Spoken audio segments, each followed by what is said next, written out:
हाय पिला माने आजिर प्रश्न है शतकड़ा को दशमिक संख्यार परिणत कर। देख बर्तमान एक नंबर क्वेश्चन कही कौन ना 25 शतकड़ा 25 शतकड़ा को आम भग्न संख्यार प्रथम लिखा ताले 25 विभक्त 100 ताले हर आमर कतोटी शून्य अच्छी गोटे दुईटा ताले लबर थिबा संख्या को लक्ष्य कर लबर अच्छी के ना 25 ताले जेहेतु हर दुईटा शून्य अच्छी तो संख्यार डाहाण पटू दुईटा संख्या को छाड़ी आम दशमिक चिन्ह लिखा ताले गोटे दुईटा ताले दशमिक चिन्ह हम ये ताले केते 0.25 पढ़वा जहाँ एटा को आम लिखिपर के 0.25 ये है उत्तर। सहीपरी 20 शतकड़ा 20 विभक्त 100 ताले यहाँ आम लघिष्ठ आकार परिणत कले हम एमती रहे भी हम। तो देख आमर संख्याटी लघु अच्छी केते 20 ताले हर कतोटी शून्य अच्छी हर दुईटी शून्य अच्छी तेज डाहाण पटू संख्या दुईटा को गणिदेवा गोटे दुईटा ताले दशमिक चिन्ह ये ताले यहाँ आम लिखिपर के 0.20 लिखा जहाँ 0. खाली 2 लिखा तापर 10 शतकड़ा 10 शतकड़ा को आम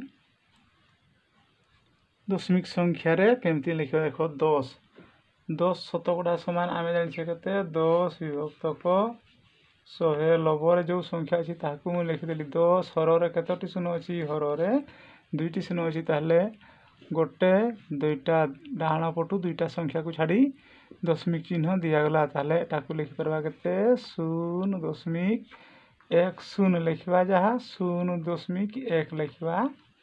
ताहा से एका कथा। तापर यहाँ पर देखो 50 शतकड़ा ये लिखाई कौन 50 शतकड़ा 50 शतकड़ा को आम भग्न संख्या लिखले 50 विभक्त शतकड़ार अर्थ 100 ताले लब जहाँ अच्छी लबर जो संख्या अच्छी से संख्या को मुझे लिखिदेली एवं हर देख हर केतटा शून्य अच्छी हर दुईटा शून्य अच्छी तेरे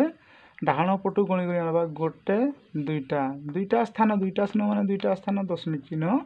ये लिखिदेव तापर एटार माने कि आम ये लिखिपर 0.50 लिखा जहाँ 0.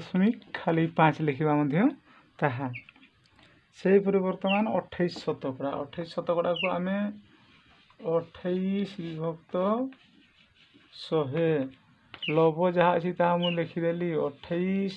हर कतोटी शून्य अच्छी हर दुईटी शून्य अच्छी ताले आम डाहाण पटू संख्या गणी गणी आसवा गोटे दुईटा ताले दशमिक चिन्ह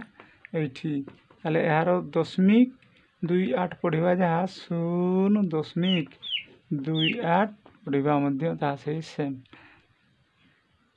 थैंक्स फॉर वाचिंग।